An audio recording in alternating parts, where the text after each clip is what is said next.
All right, all right, all right. Welcome to the party. It's Patrick from Have Cheetah Will View. And that's right. Look at a panel of superstars for you guys tonight. We have Michael James Minard. He is the screenwriter and the director of You Should Have Killed Me. And we're joined by Larry and Dawn from In the House. That's right. They're everywhere. They're the hottest new thing in the movie YouTube community, and we got them here tonight. We'll be joined shortly by our good friend Ducky, aka Dylan Jaeger. He'll be here momentarily, and we will be watching You Should Have Killed Me. That's right. And we'll start that about 15, 20 minutes. It is free on Tubi. We'll put you the link in the chat. You guys can come on over and hang out with us while we watch this. Red Arc Productions. That's right. What was it like the first time you watched? Speaking of Ducky, Ducky said he's coming. Oh, there he is. He's just paddling on in. All right. I I know most of the comment section is here to see him, so I don't even know why I'm here, to be honest with you. Let's see if I can bring him up. I don't think okay. So he is not able to come up quite yet. Let me ping him and tell him to try to open it up through Chrome. He might be having trouble with opening it. Let me go ahead and tell him that.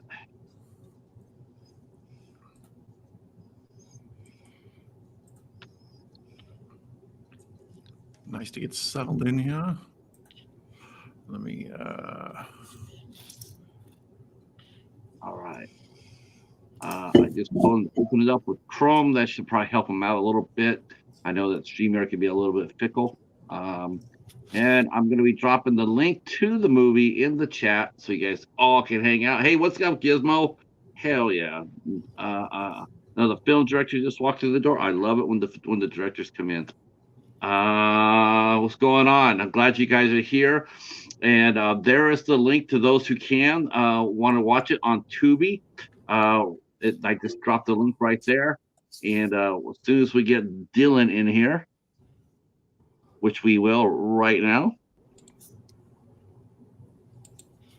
Hi. All Ducky. right. Hey. Oh, that's and right. The myth, the legend. That's right. Give it up for Ducky. What's going on, Dylan? How you guys doing? Good. Good. Work. Too much work. That's a good thing, though, isn't it? Yeah, I drinky. Hey, we're partying, right? That's right. We're gonna recall all spoken like a true Ducky. Yeah. That's right. Look, hold on. There we are. Oh, there we go. I even made my light screen that's appropriate. You know what that means, right? I knew that's the reason why you were late. You'd be worried about some dumb shit like that. What? You heard me. I didn't hear you at all. I said that's the reason why you were late. You'd be worried about some dumb shit like your lights. I had to look beautiful.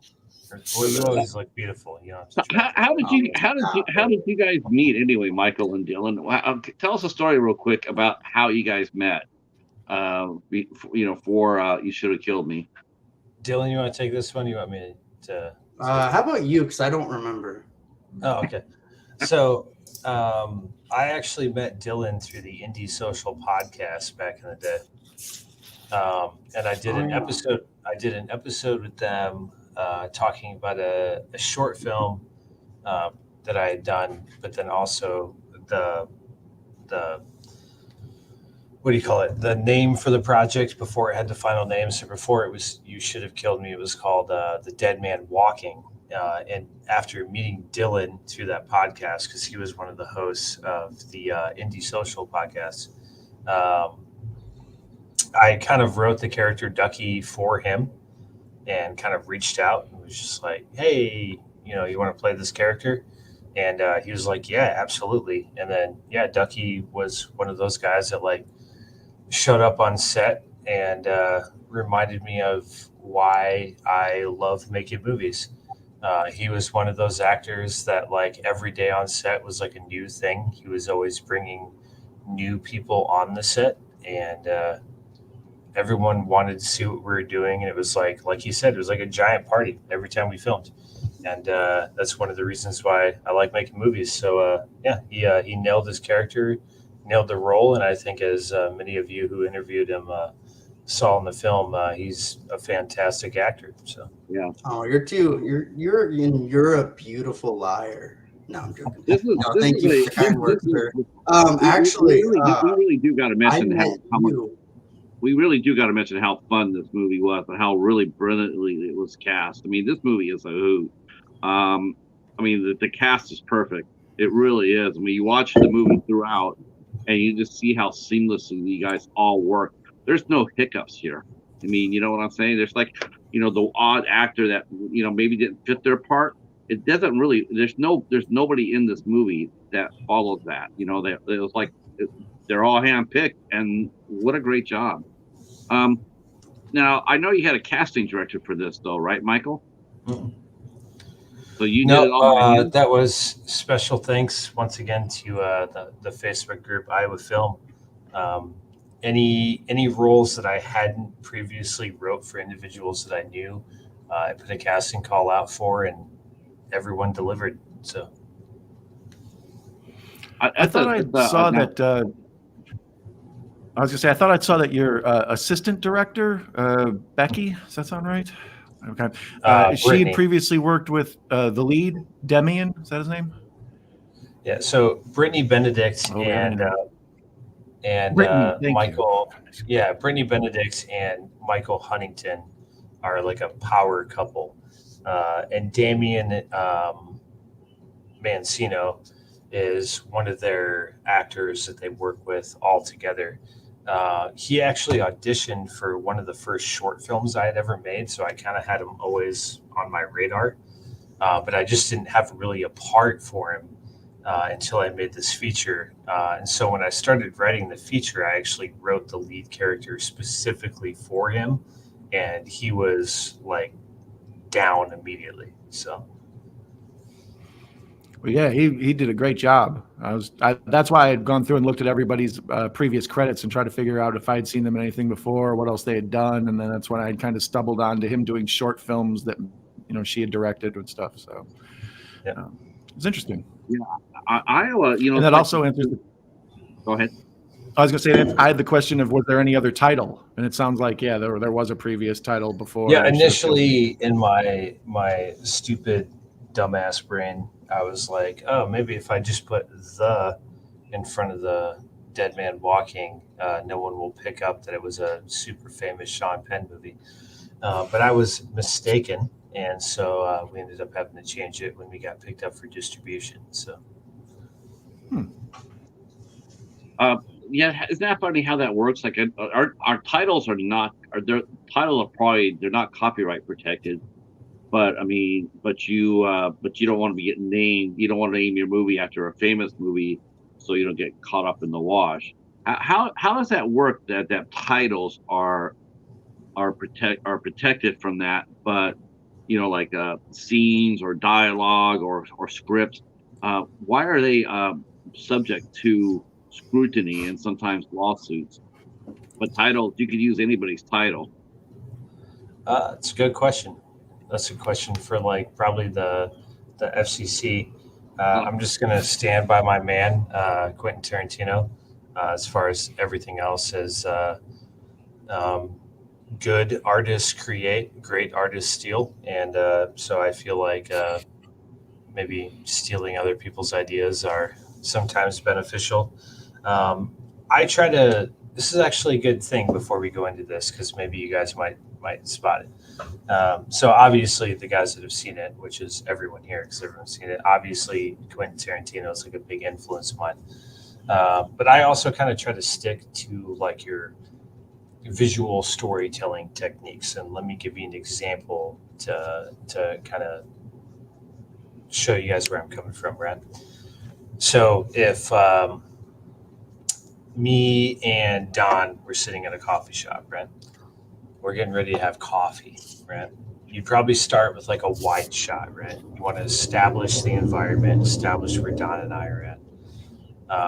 Might even do a little bit of a push-in. Who knows, right? Depends on the movie. But then, so when Don and I sit down, we're having just a polite conversation. So, his shot is going to be over my shoulder. My shot's going to be over his shoulder. But ultimately, we're going to share the frame, right? So then all of a sudden, Don and I get into an argument, and we're not getting along anymore, right? So then you might take the camera and do individual shots because our characters don't want to share that same frame anymore, right? So instead of an over-the-shoulder shot, you're going to get individual shots, right? So then let's say that tension heats up so much that all of a sudden Don pulls out a gun, sticks it in my face, and he's threatening to kill me, right? Well, at that very second, I might actually break the 180 rule to show that there is a power shift in the situation that just happened. So now I'm shooting it from the other side to show that now Don has the power. Don is in control of the situation, and go from there. So it's those.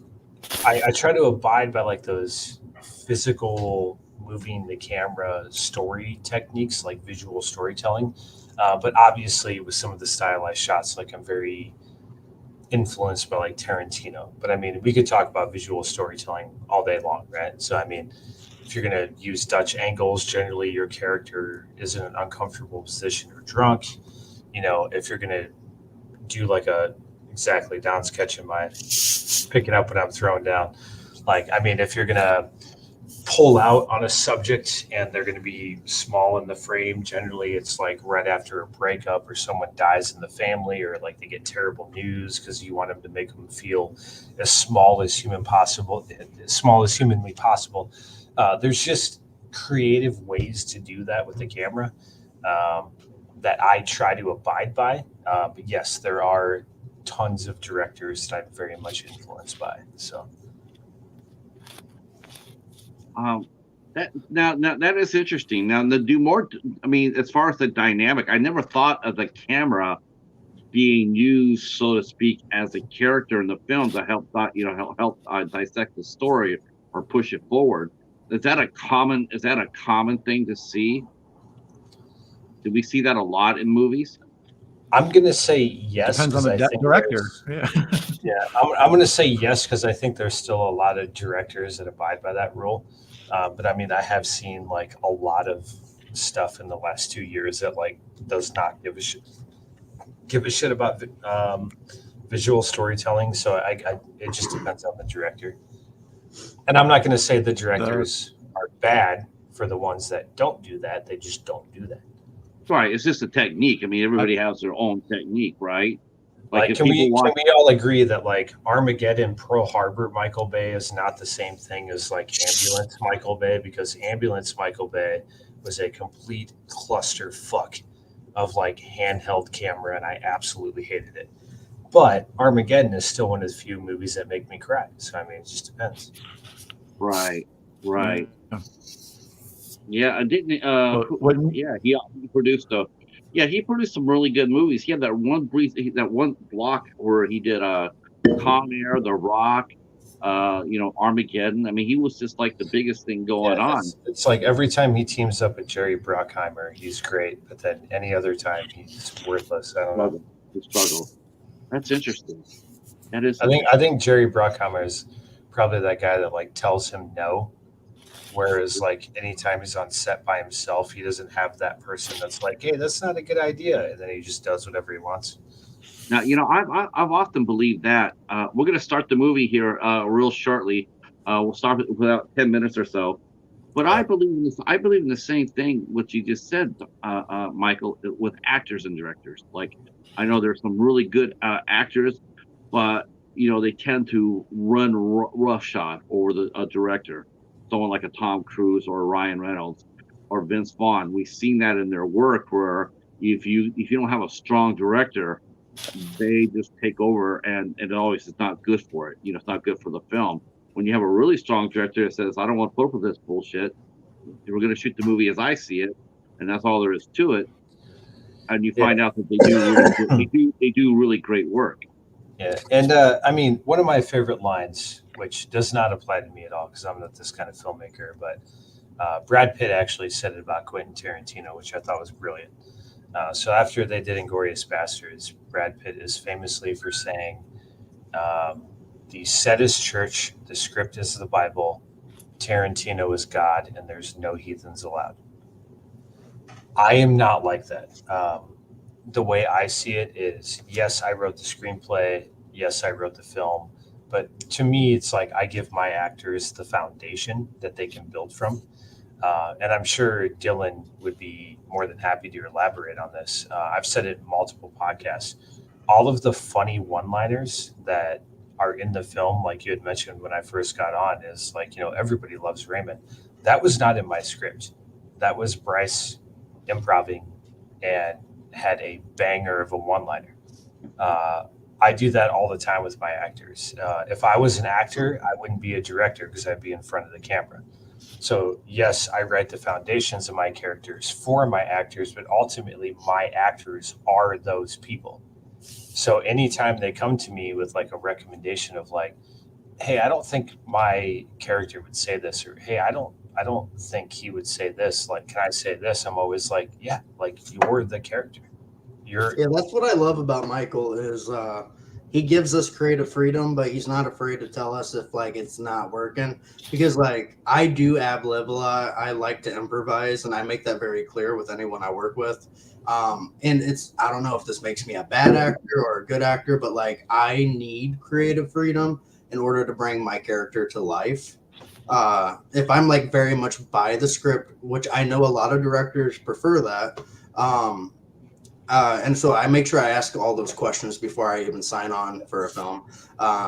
Because like I warn people, it's like I need my creative freedom. If you want my best performance, you gotta trust me. But I also trust you if it's bad, because I don't want to look bad. I don't want to sound bad. I'm my biggest critic. So like I'll watch and Dylan's a perfect example of that. Like before we started shooting any of these scenes, he was just like, hey, I have these ideas. What do you think?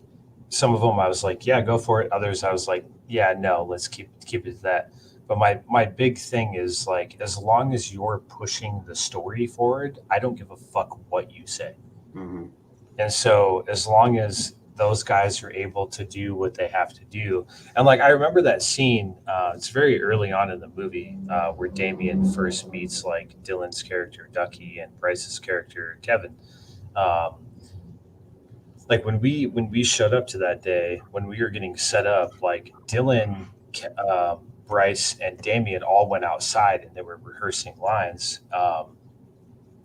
And they came back in and said, hey, we made a couple of changes. Do you care? They showed me what they were. And I just told them, I was like, hey, that works. And like I said, as long as you guys know what's going on and like you know what line follows the new ad lib line, like I don't care. As long as my story is getting pushed forward, like I don't care what you say. And so I like to let my talent breathe a little bit. And so like I said, although I'm a big fan of Brad Pitt's quote about Tarantino, I think it's kind of a God quote coming from Brad Pitt. I'm not like that. I like to let my actors be the characters they signed up to be, because odds are they probably know them better than I do. So, what about Well, you, I Larry? think it's a And tough, you, like, Larry and Don. balancing I mean, act. Larry and Don, you guys watch a lot of movies. You know, us three, we watch a ton of movies. What did you think about what I just said about watching certain actors versus directors? Are there any actors that you watch that you find yourself going like, you just know they're improvising, they're just going off the book. As a fan, as a someone who enjoys film, is that something you guys like? I mean, you see when you obviously someone like a Vince Vaughn go off the trail. Is this something that really like, they're doing it?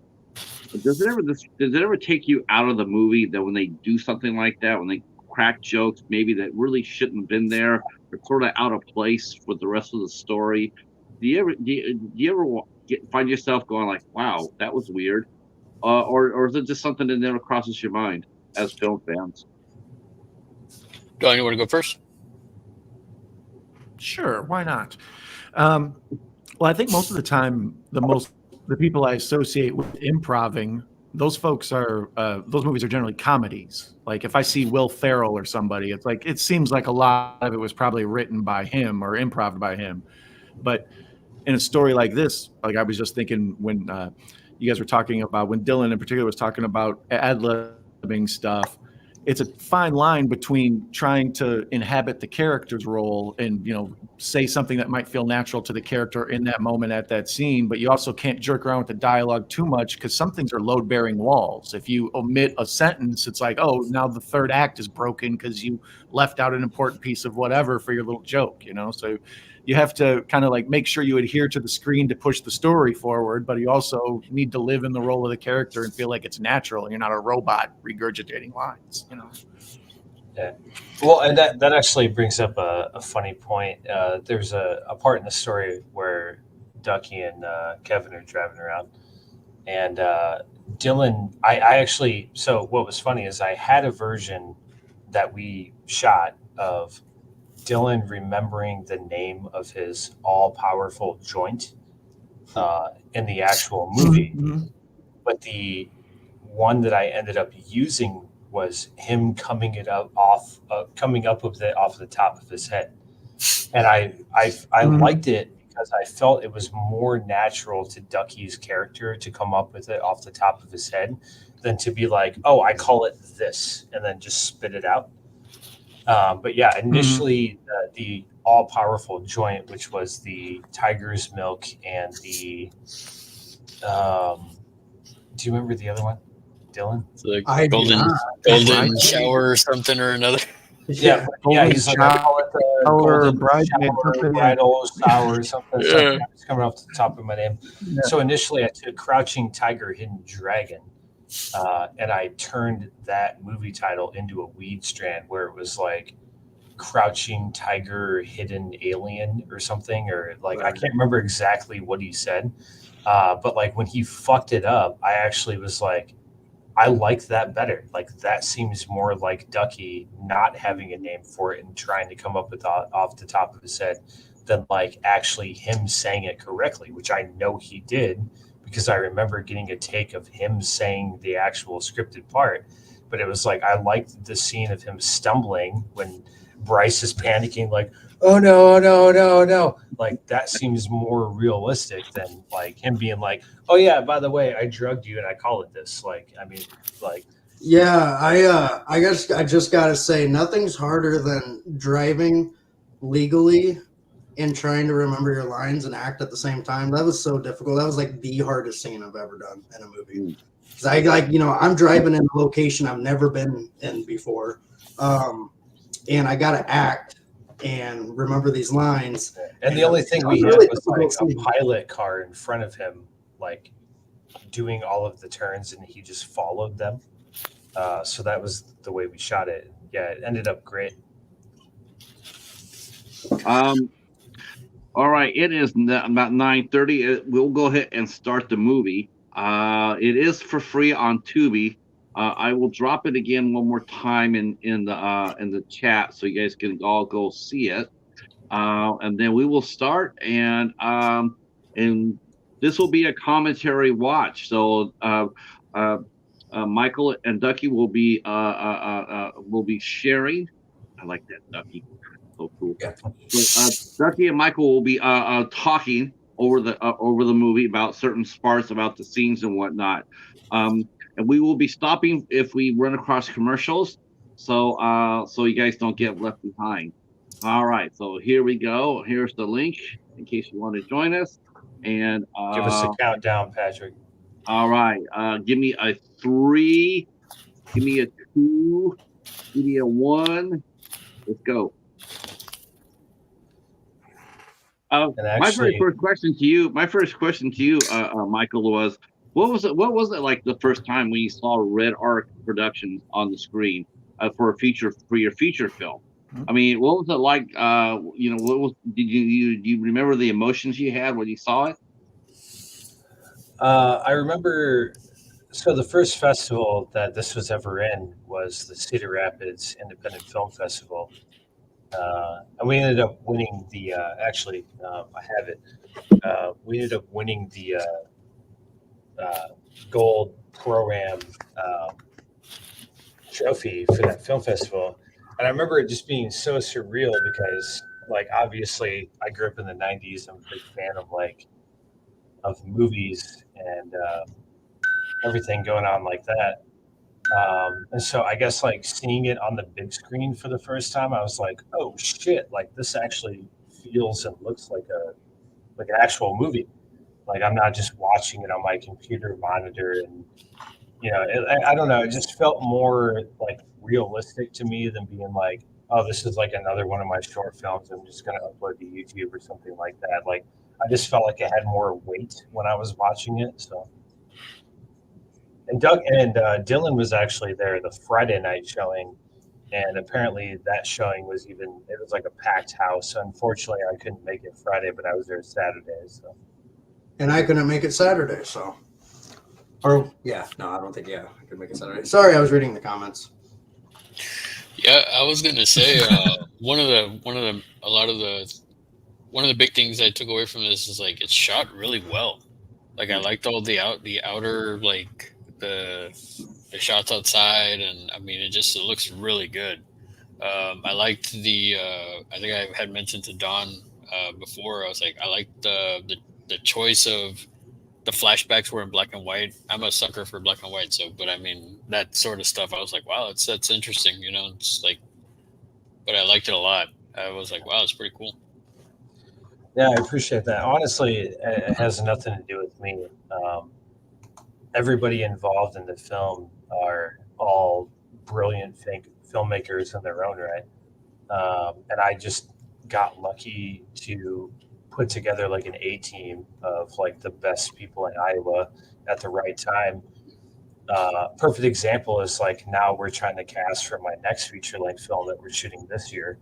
And it took me forever to find a crew because all of the people involved in making this film are all now shooting their own feature length films. So, I mean, it was, I very prolifically said, like, on all the podcasts I did after this film came out, like, I hope rising tides lift all boats. And now I jokingly say that it's kind of a blessing and a curse because now that it's actually happened, like, I can't find a crew for my next movie because they're all making their own. So I love it. I wouldn't wish anything else, but like at the same time, it's like, we just got lucky at the right time, at the right place when we did it. So is that? I mean, you're trying to find a crew, and and everybody's so busy. I mean, obviously, it's a little frustrating on one hand because you want to get the best crew possible, but like you said before, it's like it's also a really exciting thing because it's like, wow, I can't find people because they're making their own art, they're making their own films, and and it just pushes Iowa as a whole that much more higher up. I mean, it's got to be mixed emotions, of course, but you got to be a little proud that you had a part to do with that. Like yeah. I mean, like obviously, I'm super stoked for everybody. If we're watching it in order, that just a little insider. I don't even know if Dylan knows this, but that Jesus coin that Damien has is what started this whole movie. So this first black and white scene that we're watching, I'm not religious at all. Both my parents are like God-fearing people, and no offense to whoever is or isn't, I don't really care. But my dad bought me that Jesus coin as a joke, being like, hey, you need more Jesus in your life, so he bought it for me. And I said, I'm going to use this in a way that you don't approve of. So the first scene I wrote, and which was only a scene, is the scene where Damien is begging for his life in front of Sully. So this whole scene that you're watching right now was literally the only scene and the first scene of the entire movie.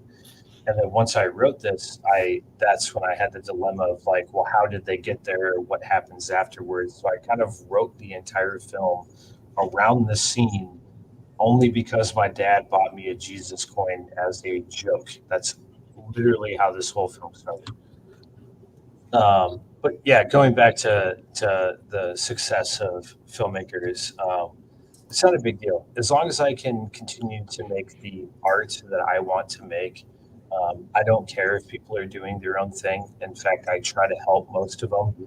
This weekend, I'm going to be driving 2.5 hours to be a soldier in one of a local filmmaker's films that he's shooting this weekend. So it's kind of like the Iowa community tries to help itself and each other as much as we can. Yeah, you guys do. I know. Yeah, I had a question. Oh, go ahead. Question. So we're not streaming the movie like directly on here. We got to watch it on like a separate, like go to the link. Yeah, go to the link and then So don't turn the volume up. Dylan, once you get there, we're about we're about 6.5 minutes in. Okay. Hold on. And then if you have to, just put the captions on, Dylan, so we can't we can't have the sound come over. Right. No, that's fine. I've watched this movie like 5 bajillion times. I have it memorized. All right, I got my first ad. Dylan's the sole reason why we're making money. It's just him. That's probably, I don't know. Maybe that's true. I mean, I have it on repeat 24/7. Like I'm reeling in that money, baby. I got rent to pay. Just on a loop. Yeah. Oh, we just got our first ad. Hold on. I'm turning the volume down. Hold on. Don't be mad. Okay. Just got our first Where are we at right now? What time? Hold on. We're waiting for the ad to be done. We're at 6:54, but an ad just started. Or at least I'm at 6:54. Wow, I missed a lot of this movie. Most of it. Damien just got shot in the face, but you already knew that happened. Oh. What? You are missing an ad for DuckDuckGo, though, and I feel like that's catered towards you, Ducky. It might be, and I'm not making any money off of it either. It's not fair. Bogus. Yeah, mine just ended. The ad just ended. I'm at 6:56. 6:56. Okay. Yeah, I got the different experience. I got a little Caesars ad here. I had the different experience. My version started with a commercial, so I didn't get a commercial when you guys got yours. I had a minute up front of commercials. So TUBI likes to apparently stagger them depending on where you're at or something. I was going to ask. Here we see Monty getting shot. Now in the gun that Sully used was such a big gun. Did you realize that? I mean, did you realize that the difference between the gun and the wound that you gave Monty? Did that come afterwards? Weren't you in the military? Well, yeah, and as you should know, entry wounds are smaller than exit wounds. I don't know. I'm not in the military. I tried. They said I was too short and fat to get in, and I'm like, okay, that's rude. So. Well, I mean, that makes sense at the same time. But anyway. But I mean, obviously, Patrick, he knows the difference between entry wounds and exit wounds. In fact, you asked me on your podcast when we first did this. I told you that my we're trying to do this sort of like for a new audience. Yeah, so. My sister, who's a nurse practitioner, also said it wasn't physically possible, and then I just said, "Well, you don't watch as many true crime videos as I do, because there's 2 people I know for a fact that were shot in the face." Who talked to police, and police didn't even know at first that they were shot in the face until they took a closer look, and then finally got them help. And so, yeah, you can get shot in the face and survive for a long period of time, if not after that. So I'm not going to say it's possible with like a 45 caliber pistol, but at the same time, we'll do the Mythbusters plausible sign, like right here. Damon looks so much like David Morse. It's not even funny. He looks like David Morse. You said that, yeah.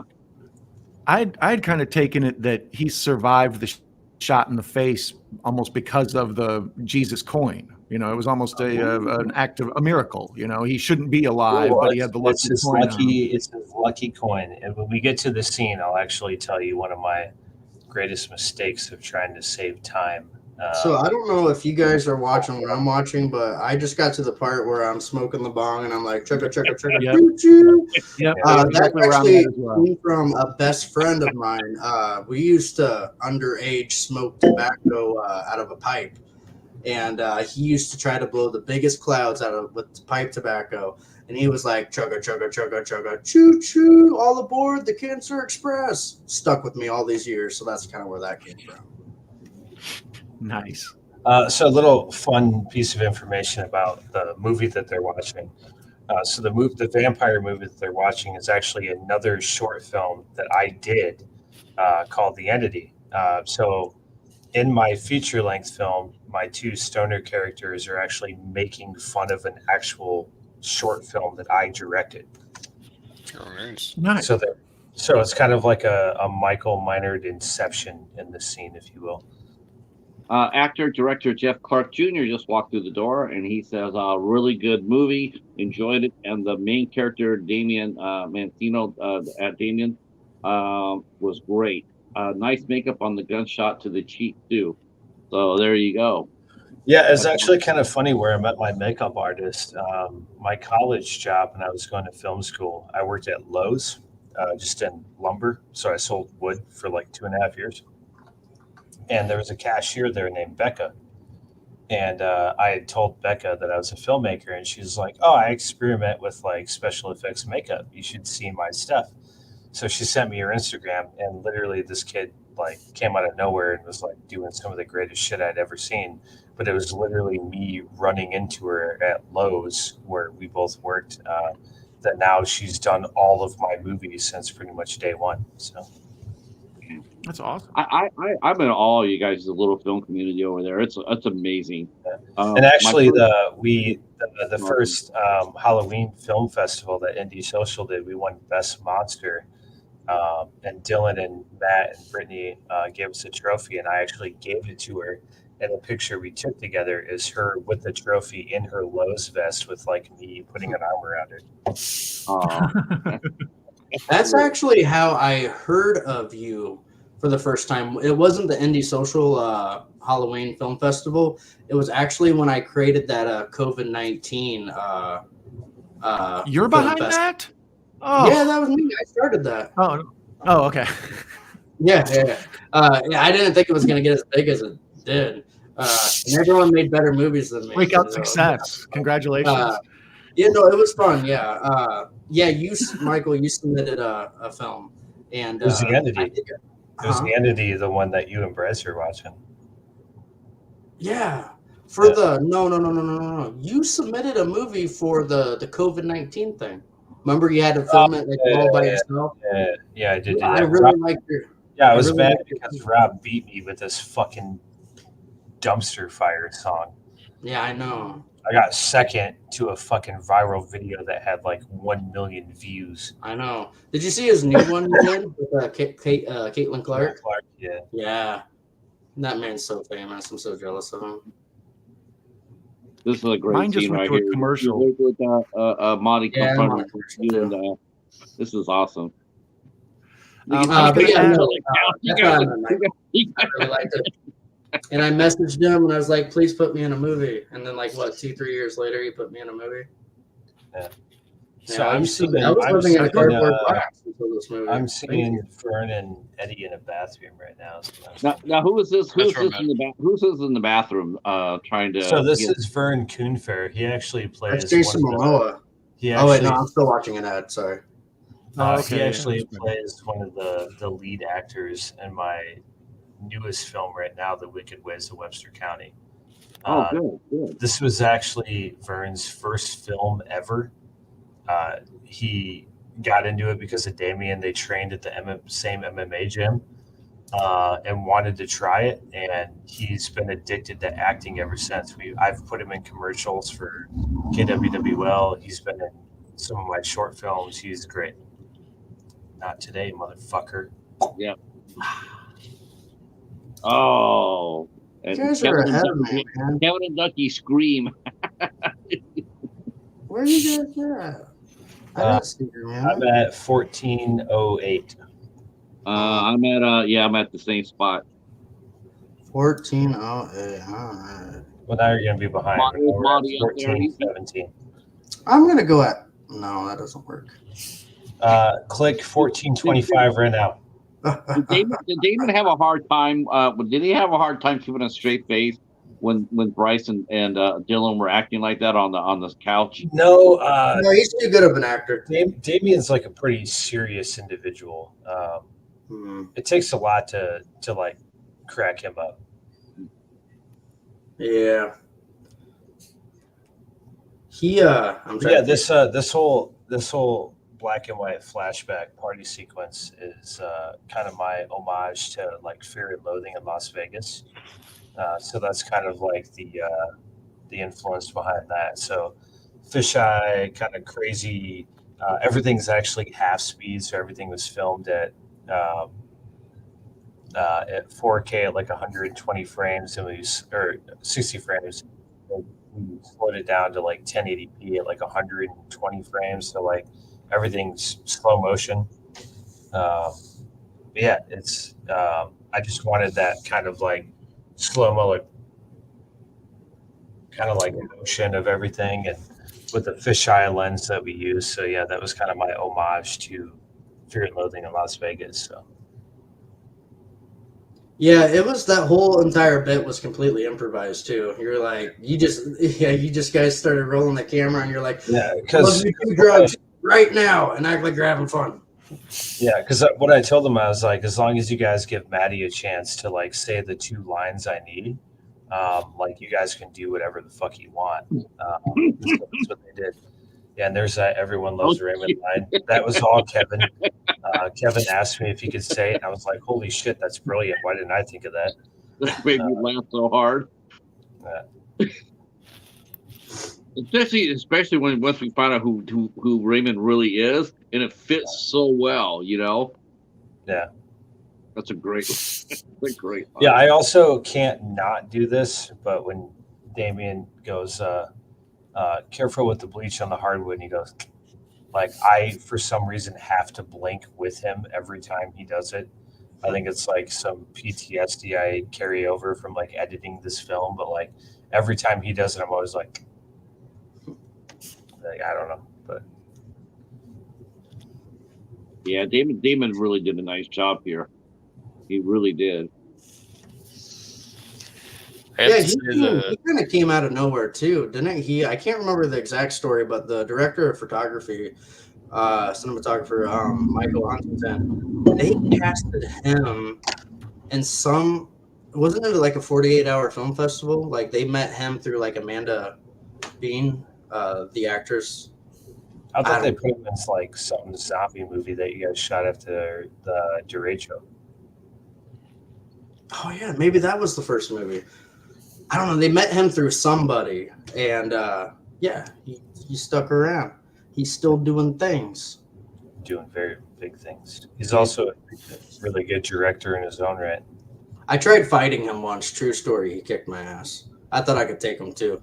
I have a black belt in Seishin Karate Do, but that was like over 10 years ago. Oh man, I bored that guy out of here.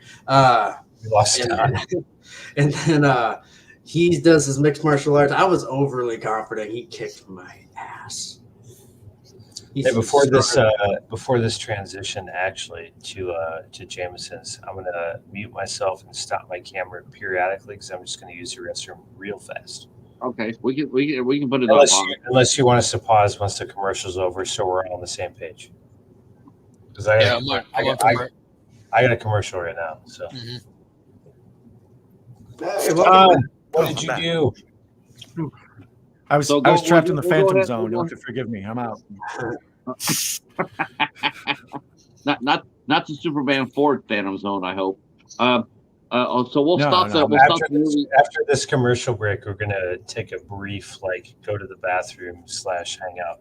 Sure. Okay, I'm back. So I'm gonna pause it real quick. I'll be right back. What did you and Don? What did you and Larry think of the movie the first time you watched it? What are some of the things you noticed yourself as as first time watchers? Well, like I was saying, the way that it was shot, the way it opens up, I guess this would probably be a question for Michael. I'm assuming there were drone shots, really well shot. Like that was the one thing I was like, wow, man, and then the shots of like close-ups of like the raven or the crow, those little like cuts in between, those were really cool. It's like it's shot really well. The black and again, going back to the black and white scenes, I thought that was pretty cool, like to differentiate between like what happened in the past, like just a lot of that stuff. It really stuck out to me.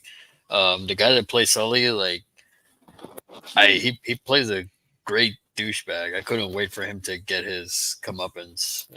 Yeah, he was strong. He was definitely Maddie. He's a good actor. He started. Man, this is like I don't know. I can't remember if Michael talked about this or not, but he like hand selected every single actor, like just based off of like films that he's watched that was made here in Iowa. And I remember Maddie having this super small role in a vampire movie, and then out of nowhere he landed this lead role. And I was wanting to, like, I'm not gonna lie, before I got casted as Ducky, I really wanted the role of Sully. I would have done it completely different, but no, he did it justice. Like, I can't picture Sully being any other way. Yeah, he's a really good actor, and he's going places for sure. I think there's a lot of talent out there. I'm going to be talking to another one of you guys, a screenwriter, a producer, Bo Batterson, and he wrote. Do you know who Bo is? I know of him. I've never worked with him, but I know Bo. Like, I know of Bo. He produced and wrote a movie called The Last Minute Till Midnight. It's a short neo noir sci-fi movie. Man, it's brilliant. I know of that movie. I didn't know Bo wrote that. Yeah, it's brilliant. It's really Wasn't that good. directed by somebody named Adam? I believe so. So Bo Batterson generally is the writer and or co-writer for like all of Adam Orton's films. Oh, really? I didn't know that. So like Last Minute Till Midnight was like a Bo script. Basically everything besides Amelia 2.0, because Rob wrote that. Right. Bo has, I think, written for Adam. Really? Okay. That's a great short. Yeah. All right. So give us a countdown again, Patrick. We are at 18. We're at 1837. That's not where I'm at, but I'll fast forward. Okay. All right. Ready? 3, 2, 1. Watch. Yeah, the camera work here is really nice. Yeah, the scene between Damien and Megan, who plays Julie, his ex-wife, that's actually the first day ever of shooting. So Megan is actually in my house. That's my living room in my house and everything. And so that's literally the first day of shooting. That was everything we shot on the first day was Julie at the house. So that conversation, Julie's conversation with him later in the film before he goes into Rudy's Tacos, and then at the very end when they're hugging and they're embracing, that was all day one stuff. That's all we shot on the first day of shooting. Now we are at to answer your question, Cat Dad. Yeah, all of that's drone. It's all drone stuff. I was listening on my phone to your chat, so in case Dylan was talking shit about me, I could. That's creepy, dude. And thanks for the mental image. All I can think of is you using the restroom holding your phone. Thank you. Well, I mean, no hands. Now, this is a really good scene here. Let's talk a little bit about this scene because this was all Damien's, right? These are Damien's friends from the gym he brought down for the fight. Yeah, so I've jokingly said multiple times that I took fighters and taught them how to act instead of taking actors and teaching them how to fight. But really, these guys did everything. I basically measured out the space between the pillars and the tables and that wall that they had. And I said, you have this much room. This is how much room you have to do a fight scene. There is a video of it. I think it's on social media, like a side-by-side when they were running through it, like in the actual training gym. But they taped off the floor of like how much room they had. And then they themselves created this entire fight scene. And then they basically were like, what do you think? And I was like, I think it's great. Let's do it. So then we had 2 cameras on gimbals kind of going back and forth and moving. But really, I think we shot this entire fight scene, like not including the setting, like the lighting setup, not including like any of the extra stuff off camera. I think it only took us like maybe 25 minutes to shoot this fight scene. I think they ran through it like 3 or 4 times and that was it. So, I mean, it was very short, like very, very quick. And I noticed too. One thing I noticed right off the bat too. This, what looks like a slider shot down the bar. That is the only time that the camera is in my hand. And no offense to Michael or Ben that day. They just couldn't get the shot that I wanted. So I was like, give me that fucking thing. And that's the only shot that I actually did personally. So little hint for you. The one thing I noticed during the gun show off. And also the black bars come down. That's my homage to like the good, the bad, and the ugly. That kind of thing. Nice. So that's a good fight scene. I mean, considering how fast it was and one of these shots, I remember. It looks like he slaps the piss out of him. Like he kind of comes in with an open hand, and it seems like he might have really hit the actor in the face. He did. He actually hit Keone on one of those shots, and I actually used it because I was like, bro, if you're going to take a bruise from me, like I got to use it. So. Oh, for sure. Oh, here he is. Yeah, this guy playing Raymond, he was great. Yeah. So far it's funny. So his name is Patrick. Yeah. Just like Patrick Michael here. He was like a stage actor for like 35 years. Never did any film. Got bored in retirement and then just recently started doing films like maybe like 4 or 5 years ago. Like it was never like on his radar until recently. So what's funny to me is like I casted him in this as like this fucking badass like bartender mob guy. And then since then I actually did a commercial with him for Channel 7, the news company that I work for. To do commercials with, and he did it for like affirmative action, like putting your spouse in like hospice, you know, if they're sick and they need it.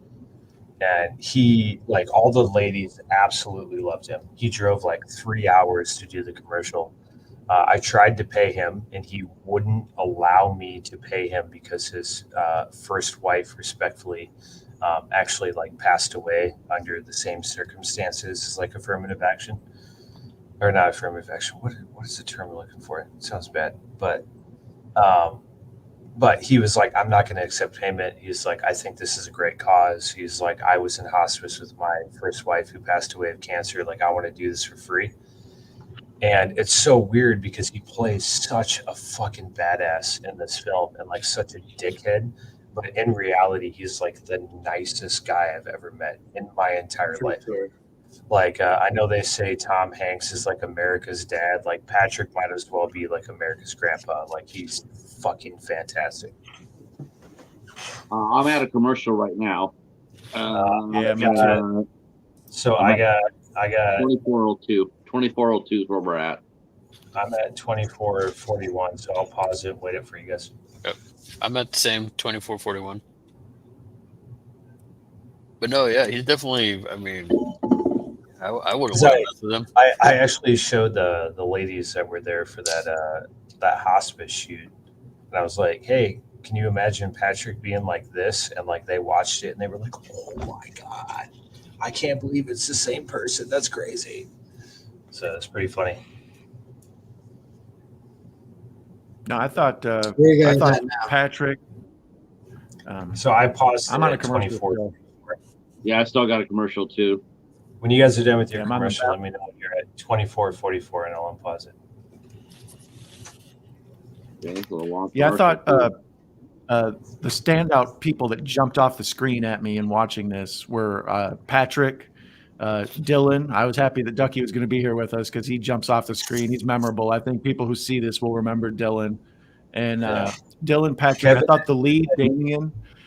I thought Damien, if he was a henchman in a John Wick movie tomorrow, or a thug in a total Mission Impossible movie, I wouldn't bat an eyelash. He like fits perfectly. He plays a heavy really well, even though he's the lead hero in this. Dylan and Bryce tend to be your favorites. They everybody loves Ducky and Kevin. Patrick actually, when he first watched this film, was like, "Hey, fuck everyone else. I want to see you do a movie about Ducky and Kevin." Yeah, yeah. I wanted to see. I wanted to see Ducky, Kevin, and Jeeves on an adventure for Raymond. I'm going like that. That's a natural story. It's a natural story because those guys were so seamless. Yeah, I love Jeeves. Jeeves and Ducky were definitely my two. No need to be crass, sir. You guys are too kind. I did have a lot of fun doing this movie. It was a lot of fun. Michael's pretty cool. Right, Sully, Sully's he does a really nice job too. But for someone with little experience, though, I mean, as far as on-screen experience, I mean, Patrick is just rocking it. Well, I don't know if you've ever played Grand Theft Auto. There are like still shots, like digital cartoon freeze frames of various characters in there. Sully to me looks like a Grand Theft Auto character. Like if he was a side mission to go on a mission, he feels like a cartoon of just somebody standing there looking tough. I can agree with you. I'm a big GTA fan. I never thought of that, but now I won't be able to get that image out of my head.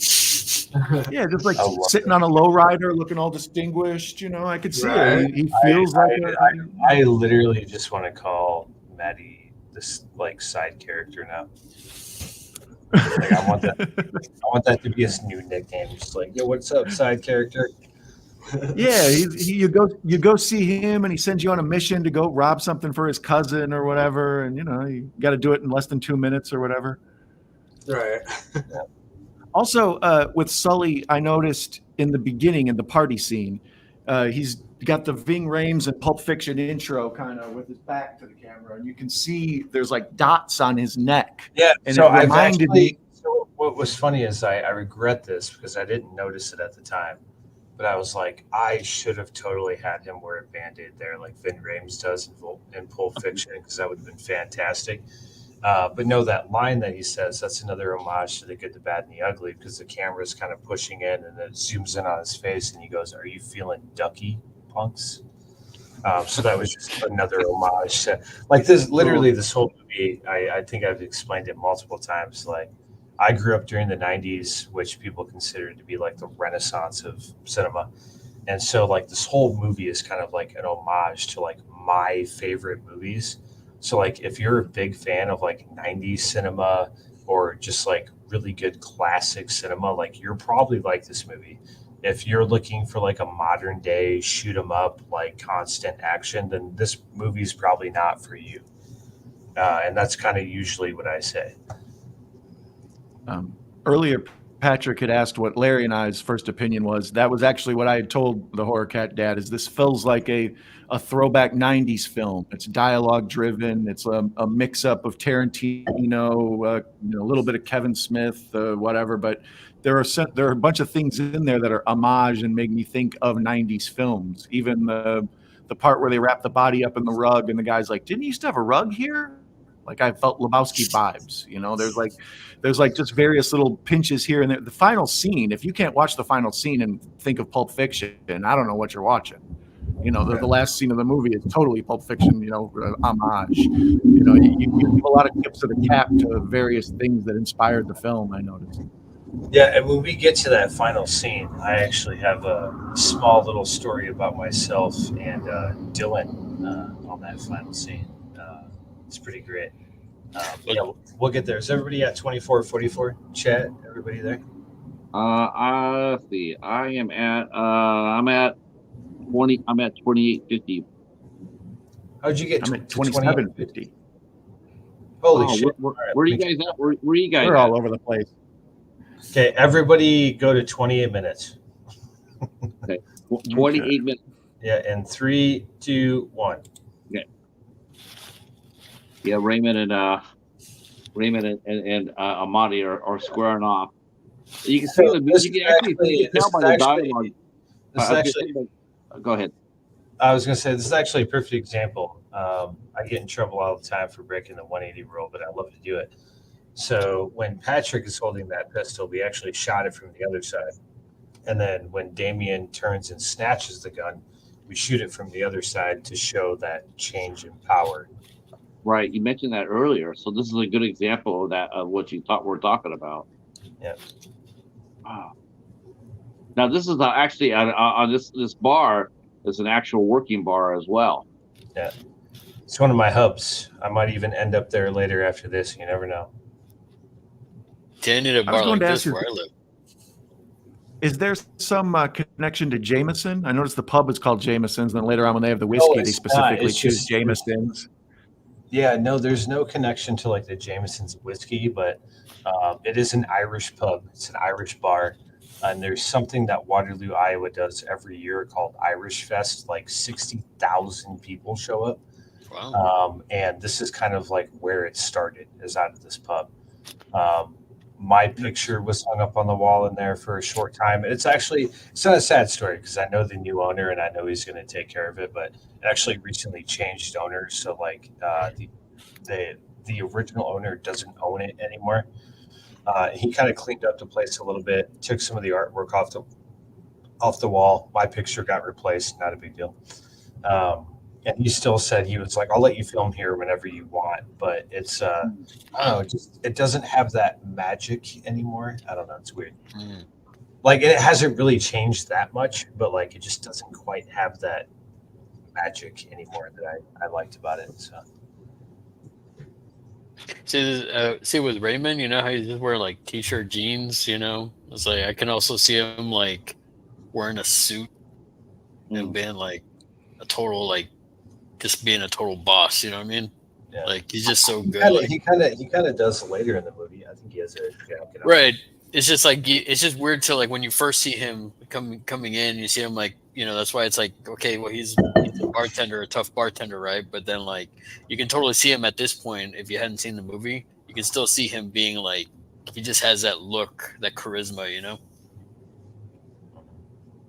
You know, it's funny. Definitely. I'm looking at him, and I was thinking how he could have slid into The Sopranos and bitch slapped Junior out of the way and taken over the Soprano family. He was just such a badass.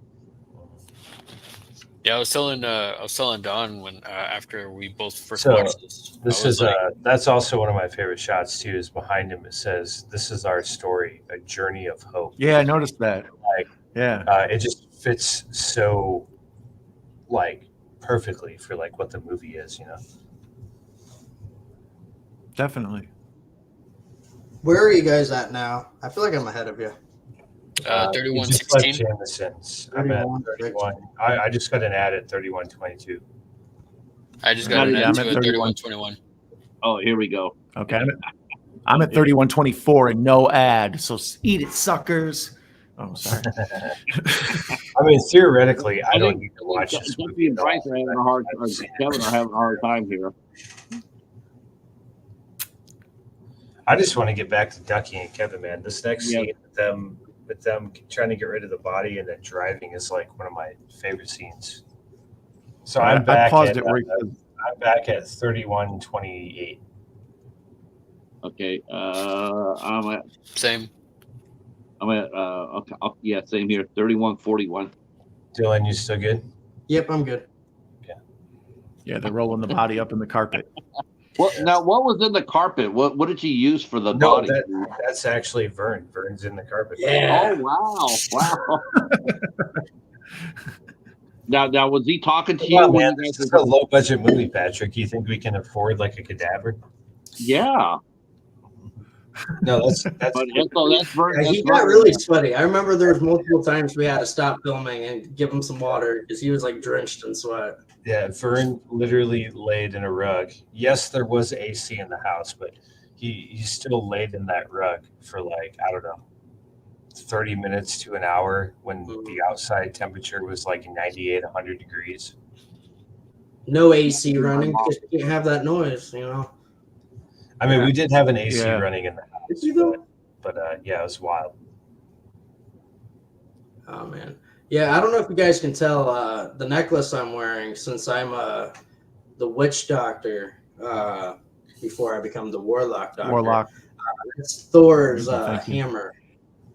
Oh, the Mjolnir? I don't know. Nice. Little things, yeah, little things, man. Like I just kind of added to my character.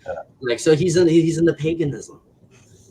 Yeah. You're By the putting way, in the stuff. speaking of the scene, I thought I was so clever when I wrote the scene from Kevin talking about how he just wants to watch Bobby paint some happy trees while they smoke some happy tree. Mhm. I didn't get hardly any fucking laughs from that, but Ducky and Kevin get all the laughs on their one-liners that were just like ad-libbed. I thought I was so clever. I was like, this line is gonna fucking kill it. And then after I did it, like if you weren't born in the fucking 90s, you have no idea what I'm talking about. So all the 24-year-olds are like, huh? And then like, yeah, it just didn't fucking work at all. I still I call liked it it. happy trees. I thought it was funny. Got any happy trees?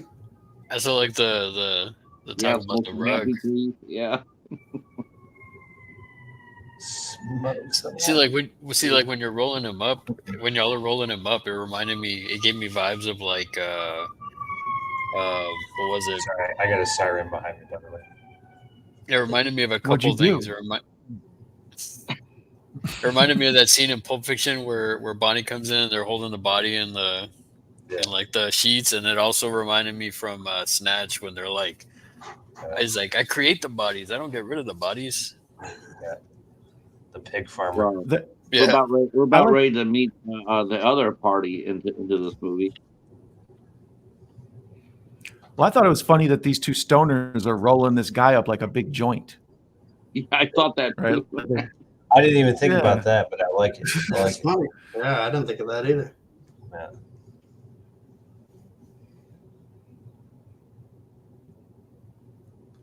Yeah, You this guys are- scene was really a lot of fun to film because like you really get to kind of see who Ducky and Kevin are really, like them kind of a little bit focusing more on Kevin and Ducky. And I think I ad-libbed that line. If he ever shows up here again, I'm going to kick him in the tuchus or something, whatever it is I say. 'Cause I thought it was funny. Yeah, I can't Real life. remember. I can't remember exactly what it said, but like I said, you guys ad-lib so much that I was just like, as long as you tell the story, like I don't care. Yeah, it was like an inside joke because every time I see Damien, I always talk about how I'm going to kick his ass, and it's supposed to be funny because there's no way I ever could. So like that was a little bit of Dylan slipping out. I'm like, kick him in the tuchus if he comes here again. Because obviously Ducky can't do that.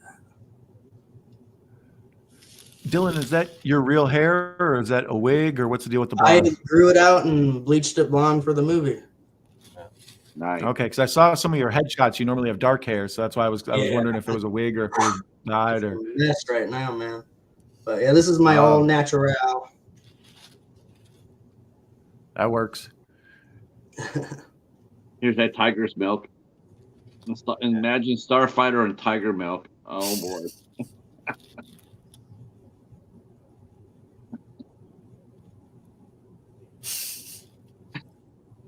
Yeah, that redheaded baby was a line. Imagine tiger hitting the alien. Dylan snuck in there to spite me because I was behind the camera when he said it, and I was like, "You motherfucker!" It had to be a redheaded baby. Red-headed baby. I dig it, Kevin and I- the lighting here. That's the golden Yeah, hour that's kind all- of yellow wash that's over all- everything. It's really pretty. Yeah, that's Yeah, all it's very artificial. By the pretty. way, we shot this at like 3 in the afternoon, so that's Yeah, that's nice. literally our gaffer just being a fucking genius. He is very Like good. literally, the lines you see from the blinds is like him buying one of those like 2x4 sheets All of right, like I'm at board a commercial. like cutting strips in it and then making it look like blinds. Oh, nice. Yeah, he did the same thing for here. We shot this at like noon that day. We made it look like golden hour. So Bryce yeah, I'm on a Taylor, commercial the now, director I too. work with. Yeah, Yeah, I'm on a commercial I'll- too. So I'll- Bryce Taylor and I, Pause it. I'm at 37:24, by the way. 3724. All right. Yeah, I'm right there too. On pause. Bryce Taylor and I, the actor who plays Kevin, we've worked together a lot, actually. So it was really cool working with them in a bigger project like this. We just can feed off of each other so well. Unfortunately, Bryce Taylor moved out of state. He got married. He has a baby now. He's kind of Congratulations. doing his thing. I know. He's a good dude. He's he's a very nice dude. Yeah, I think he's pretty much retired. He has small hopes he might come back. I talked to him recently, but the world may never know. But yeah, Well, I got lucky because I really did get his last performance before he stopped. So. Yeah, he did. I don't think he did anything after. Are you guys ready to go? I'm at 37:24. I'm at 37:21. I'm still watching a commercial for nurses. They're very important. Okay. All right. One of the things I mentioned in doing the show, advertisement for the show, we had talked about possible doing a short film sequel with you, Michael. Is that something that have you given that any more thought about putting together, maybe Kevin and I mean not Kevin necessarily, but maybe Ducky and Jeeves together, or we thought about anything that you could use some of these characters for, maybe even just a short, just to let people know that these characters are still around and causing shenanigans. Yeah, I mean, as soon as you cut me the check, let's do it. Let me go talk to Raymond. I kind of feel I think it'd be funny if we couldn't get Kevin. If we couldn't get Bryce. Yeah, I was gonna say, I don't think I would do it if I couldn't get Bryce. Bryce has to be there because the only idea I had actually, which I'll explain this because, like I said, I don't think it's ever going to happen. But I mean, if it does, it would be pretty fucking wild. Is I had this idea of like a prequel to You Should Have Killed Me, where Kevin's about ready to go to college, and Ducky just kind of follows him there and like pretty much fucks it up for him. Like he's trying to be this like straight laced like college boy, and Ducky's like, yeah, man, but like we got weed and like we got this and like I got this shit. And then like obviously there would be more into it where like you wouldn't look at Ducky as like an asshole. You would just look at him as like, man, like this guy like doesn't have his shit figured out. So like, maybe there's a situation where like Kevin needs some quick cash or something like that for school, and Ducky's like, don't worry, man, I got you.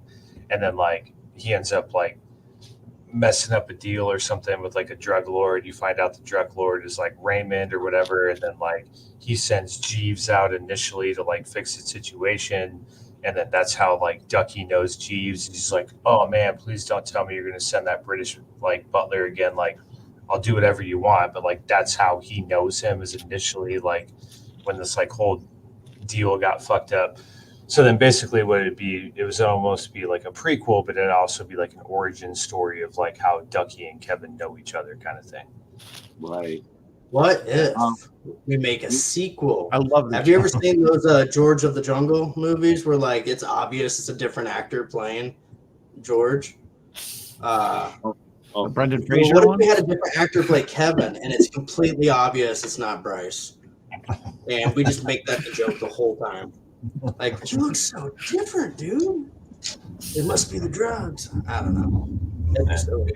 Well, you could do it like it's like the perspective of Ducky. He's seeing a different Kevin. What if, like throughout the movie, it's consistently like a different actor playing Kevin, and it's just a trip. Just keep changing. Yeah, every scene's a different Kevin. I like that. I like that idea better. Are we ready to go press forward? 37:20. All right. Well, 37. 1 hour and 20 minutes. Oh, shut up. I'm at 37:24. 3, 2, 1. Ready to go. All right. Oh, I'm at 40. Now we get introduced to. Now we get introduced. Where are we? Where are we? There he is. I promise we're all professionals, Chad. There he is. Jeez. Jesus the shit. Yeah, Patrick, did I ever explain to you that Raymond was supposed to be Jeeves? Oh, No. Oh wow. I don't know if you told me that yet or not, but Yeah, so the guy playing Raymond, Patrick, the older guy, was supposed to be Jeeves because I always imagined Jeeves as this like older character. And initially, I had a actor by the name of Ricky Bartlett, who was just in that new what's Julia Roberts' brother name? Eric Roberts. Eric? Hey, Robert. Yeah, he was just in Eric Roberts' new movie, Intent Unknown. He plays the devil amputee in that movie. So Ricky was supposed to play Raymond, and I wrote the part for him. I wrote it for Ricky. And at the time, he was a single amputee.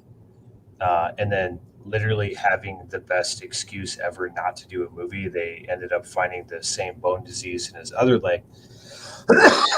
Excuse me. So he had to get his other leg amputated like a month before we started filming.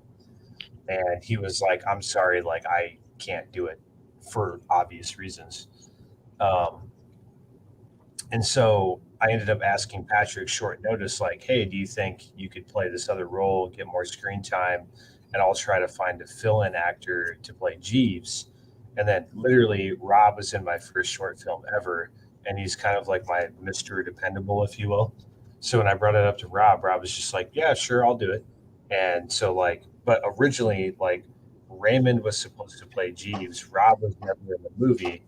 And Ricky, this other actor who's like a big SAG actor in Iowa, was supposed to play Raymond and like couldn't do it. And for those of you interested, you want to see Ricky Bartlett acting in one of my films.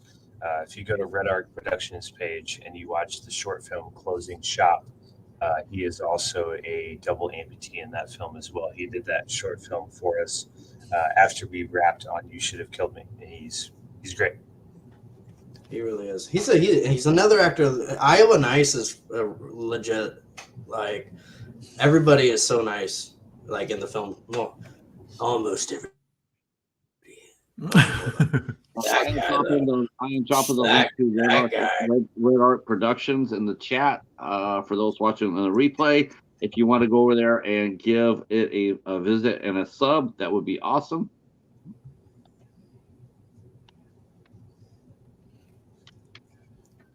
Hey guys, go ahead. Quick phone call. I know it's so unprofessional of me. It's a phone call that's important. You guys keep going. I'll be right back. Okay. So actually, I was just going to say, I actually like this. I think this might be one of my favorite films or favorite scenes in the entire film, with Sully and Russell walking up to the same house that Jeeves is in, which you don't realize at first unless you kind of remember the background of Damien walking. But this whole conversation that they're having about catfish is based on a real story that happened in Dubuque with the locks in the dam. Some divers went down to like clean out the locks, and they quickly came back up and were like, fuck you, there's like catfish that are like 6 feet long down there. So yeah, I've heard of that. Kind of like a local myth, but at the same time, like very, once again, plausible Mythbusters. Just remember that, right? But then what I really like, or when it gets to this next scene of them knocking on the door and coming in and Jeeves hiding, is I really worked hard on this scene with the visual storytelling aspect because I really wanted to build tension. I wanted to make you kind of feel on the edge of your seat for a second. And the way I did it was with like the lack of communication, the long pause, just kind of like pulling out with the camera, pushing in with the camera. And so I really enjoyed actually directing this next scene, which I just got an ad for. Me too. So when you watch it, just keep in mind the entire time I was trying to build tension visually without necessarily like saying it in the disposition of like the script. Like, you know, you can write a script and be like, the characters feel a lot of tension, but like there's a lot of creative ways you can move the camera and do it with the camera in order to increase that amount. All right, I'm back. I'm still watching a Raising Cane's commercial, Okay. I'm at 42.30. which unpopular opinion, but Raising Cane's sucks. Never had it. Okay, I'm at 42.32. We all good? Yeah, I'm at 42.26. Let's go. Okay, all right. I used to like They're knocking on the Raising door right Cane's, now. but then their tenders got from like this big to like nugget size. So I'm like, I don't see how you call that. I don't see how you call that tenders. 'Cause Well, their seasoning sucks. It's like they make it for old white people like Patrick's age. Yeah. I mean, Patrick Raymond, right? You know what? I'm calling fucking cheese right now, right? I couldn't find myself, Patrick. It was too easy.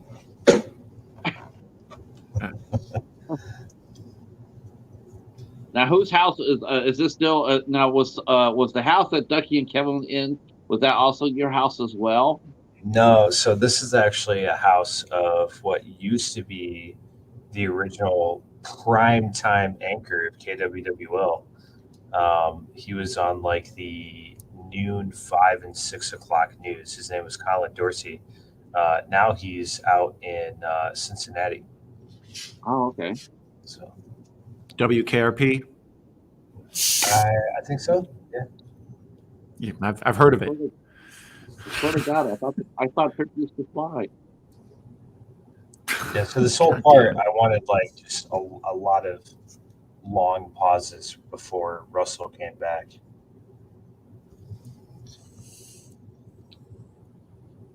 Plus, there's so the reason why I said I worked real hard at this is there's a really cool story from the master of suspense himself, Alfred Hitchcock, where he goes, the two men are sitting at a table, and all of a sudden a bomb blows up. It's boring, but he goes, if you show the bomb and then you pan up and there's two men sitting at a table above the bomb and they're just talking about baseball or whatever, it's building suspense because you're like, why aren't you moving? Get out of there. There's a bomber at the table. Right. So I really wanted to like show Jeeves there, show Jeeves hiding, and then give that room for the scene to breathe, to kind of like build tension. This is also a really fun scene to shoot. I wish Dylan was here. But sitting behind Bryce and Dylan are myself, Michael Huntington, and Kevin Thorne in the back seat. And what Dylan alluded to earlier is we had to turn off the AC because we had to keep everything quiet. So in the back seat, we're all squunched together like this, and we're just pouring sweat because we can't put AC on in the car because we have to make sure our audio is clean. And so literally everybody during this scene is like suffering. Like Dylan's wearing a nug rug, like Kevin's wearing like some type of sweater. Like, yeah, it was brutal. This day was a lot of fun because I love this scene. I bought a bunch of fake. You can see Dylan is sweaty. Yeah. I bought a bunch of fake movie weed, so they're not actually smoking weed. But at the same time, it was like a very fun scene to do. Yeah, YouTube, don't remove us. Don't worry, they're not smoking real marijuana. Yeah, it was fake. It was fake. It was totally fake. Oh, it really was fake marijuana. And usually I tell people, like, if you don't believe me, you can spot the difference between like when they're smoking real weed and fake weed on film. Because real weed, the smoke lingers longer, and fake weed, it kind of just goes away like a cigarette right away. It doesn't linger. So when you watch Grandma's Boy, there's a classic story of Dante being like, telling Nick Swartzen, he's like, they gave us fake movie weed. And he's like, well, yeah, we're making a movie. He's like, fuck that shit. I'm bringing my own. And then like 20 takes later, Dante is like, I can't feel my legs. Like that actually happened in Grandma's Boy. And there's like parts of the movie where you can tell they're obviously smoking real weed because when they blow it out, the cloud just fucking lingers and fills up the entire room. Wow. And then when they're smoking fake weed, it's just kind of like a, and it's gone.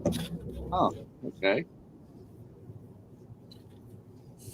I know Cheech and Chong, that they often talk about that they, even though people think they were totally stoned making those movies, it's like, man, a lot of times we're in charge of making a lot of decisions or helping to produce. So between acting, trying to remember our lines and everything we're doing, it would be impossible to be stoned and make a movie. We'd be getting hit with too many questions we couldn't answer, and forgetting our lines and stuff.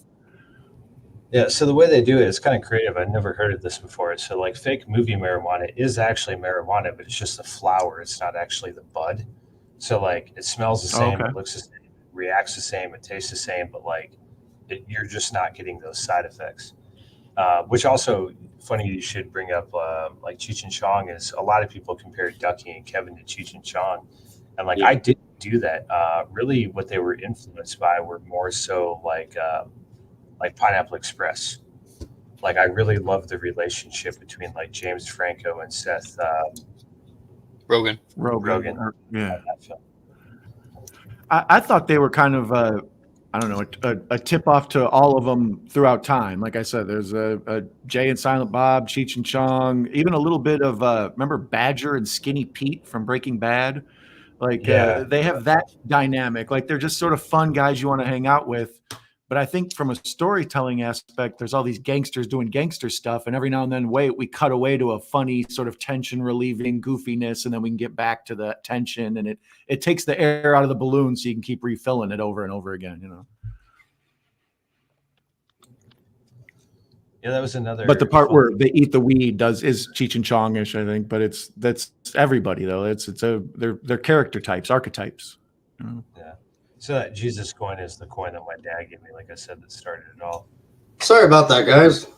That took a lot longer than I anticipated, and I was hurrying back and tripped over something. I made a big ass mess. You missed your classic driving scene, man. Oh my god, that scene was chaotic. Now, where's the coin right now, Michael? Do you have it locked away? It's not on me, but I have it. It's my lucky coin. I carry it everywhere I go. Okay. Except today. Yeah. It's in my today. vest. Yesterday was cold. Today was warm, so I didn't wear my vest. So. Yeah, you guys got popped with some tornadoes this week. Yeah. Anything close to your town, or everything all good? Yeah, they were all like an hour and a half away. So. This was another kind of fun scene. I didn't point it out. Something what I like, you can't really tell in the film. But I love the fact at the beginning, after they shoot Damien Eddie, that character that got shot in the face after coming out of the bathroom, played by Vern. He talks about the classic conspiracy theory of like alien people or like lizard people or whatnot. He's talking lizard about people, yeah, snake eye bullshit. So what's actually really funny, and I didn't actually know this until they showed up on set together. But Russell, why am I drawing a blank on his name? I'm trying to remember the actor that played Russell. But Russell and Sully both have the same eye tick, where their pupil actually has like a sliver that goes all the way out to the white of their eye. And I was like, holy shit, that's crazy that you both have this. And one of your henchmen is talking about like lizard people infiltrating seats of power in the U.S. government. And their eyes do this weird thing. And they both have the exact same disease in their eye. And it's wild. Now, did you intend for the Crows to be in this following Monty throughout? Was this like a homage to the Crow? No, what ended up happening is I realized I was going to be like about 10 or 15 minutes short of it actually being like a feature I was comfortable putting out. So it's a combination of stock video and then a combination of video that I went out and shot.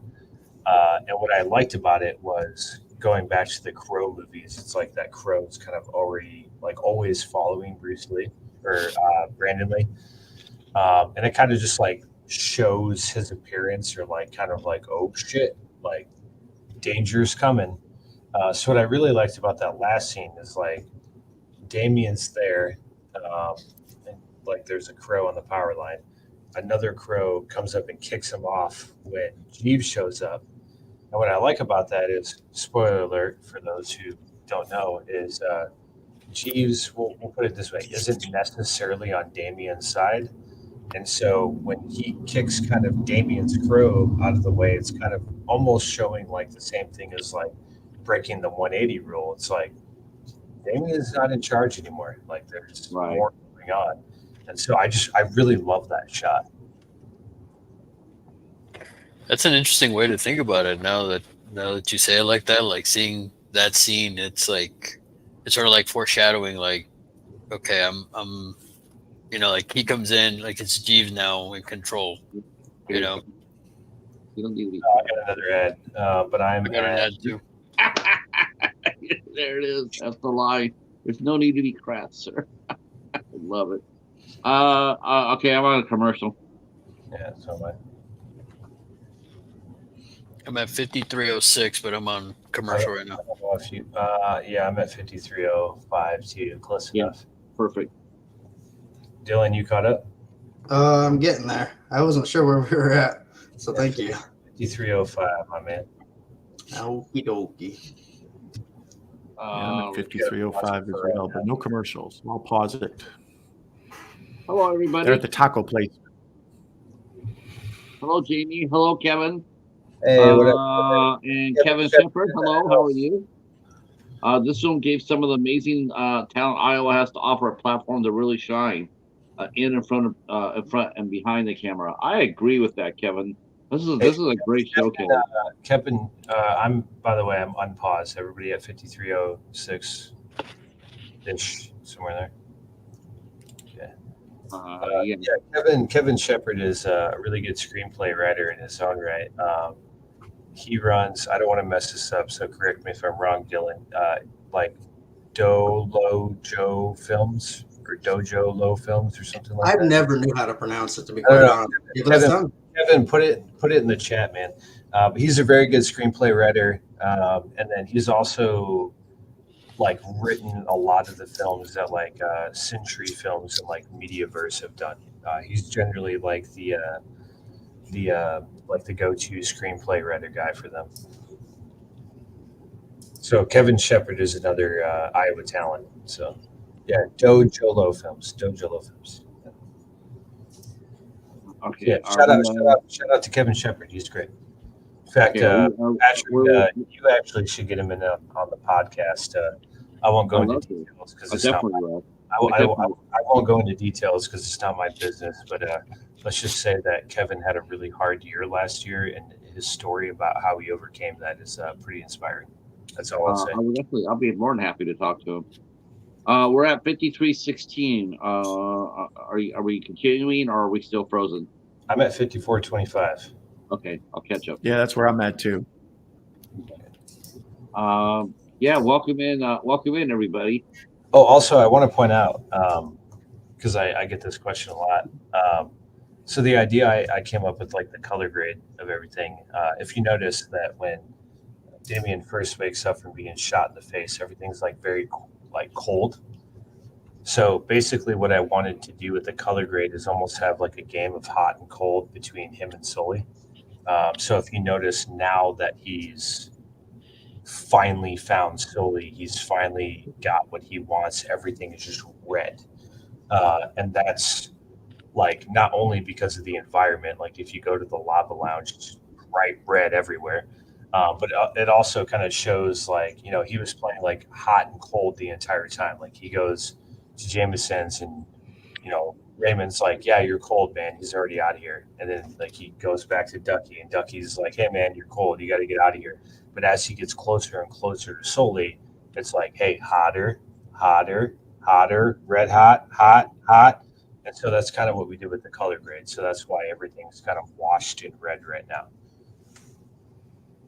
Well, see, and that's going back to like what I was saying about the way this film was shot, because you saying that, like now me watching it a second time, it's like it's all like lit, the way it's coming, it subtly becomes completely red. You know, when the girl is like going through the restaurant and then going up to the bar, it's just like all normal color, and then all of a sudden red, and then now it's just like saturated red.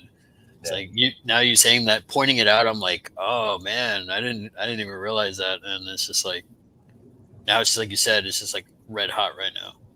Yeah. So this is my biggest regret. Going back to the coin, the reason why I wrote this film. Props to you, Dad. Shut up. He's never going to watch this, by the way. So when he pulls out the gun, he goes, or we can flip a coin. Initially, what he was going to do is pull that coin out of his pocket and set it on the bar. When we were shooting this scene, as a director, I was trying to get out of there relatively early. We were running late, and I was like trying to just get it done. And I was just like, we don't need the coin. Just have him pull out the gun instead, whatever it may be. So this was kind of a lesson I learned as a director. It was like, hey, spend the extra time, run out to your car. You're only going to pause the set for like 20 seconds while you do that, and you're going to get that shot of the coin that you want where it's like full circle, right? Like he pulls out the coin, he flips it, he shoots you in the face, full circle, you find him, you're like, or we can flip a coin, you set it on the counter, and then like you pull out the gun.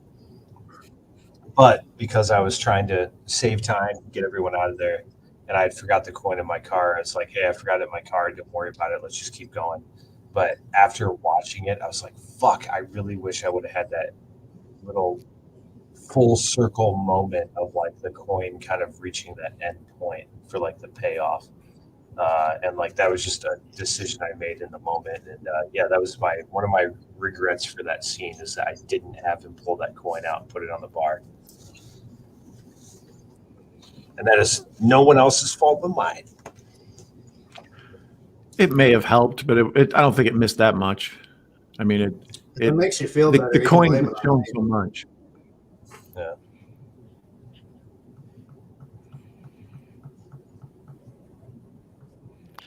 Fucking bitch. Keone had never acted before, but god damn it, see a fucking jack of all trades, man. He was so good in this movie. Big Jeeves.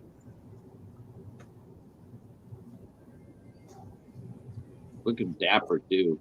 Was that Rob's own wardrobe for this too? Well, they're all wearing their own wardrobes, man. We only made this film for $5,000, so like I couldn't buy any clothes for anyone. So I was going to ask what the budget was. $5,000, good. Yeah, we only. I gave everyone an idea of like who their characters were, and they all rated their closets. And here you go, Don. This is just for you. What movie is this from? The bag over the head? Is that where you're at? No. Are we at the same spot? This next scene. Oh, okay. Back in the lava lounge. All right. Was it the guy walks in all confused? It didn't have a subtitle. What did I miss? All right. So that literally is John Travolta out of Pulp Fiction, where he goes. Oh, when he did the like confused look around. Yeah, gotcha. So that story is actually really funny. I work at a local news station, and my GM was like, I'll put money towards your film, but I want a cameo. I was like, done. So I was trying to think of like a way I could incorporate him into film. And the way I decided to do that was reenacting the John Travolta meme, where he's like the Chicago boss and he's confused that no one's there to meet him.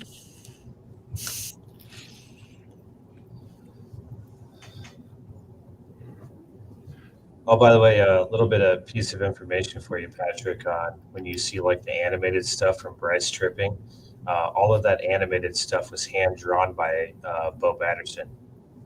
Oh, really? Oh, that is so cool. Oh, wow. Okay. So Bo Batterson, who you'll be talking to on the 15th, does like animation, and he's great with like After Effects and stuff. So I usually refer to him for like all of my visual effects for my films. Yeah, that little laughing taco. He actually made an entire episode about how he created the characters, and he actually eliminated a bunch of them. But he has like a 20-minute episode on his YouTube page about like, hey, this filmmaker asked me to do this like drug tripping scene, and this is what I came up with. And then he talked about like his whole process. He shows you drawing them, he shows you like incorporating them in the scene, and he shows you like the original version and the final version he sent to me, and it's pretty great. What I really like about Bo in that episode you're talking about is, have you guys ever seen that Jim Carrey movie, Yes Man? Yes, Yeah, man. like he was talking about like, can you do this?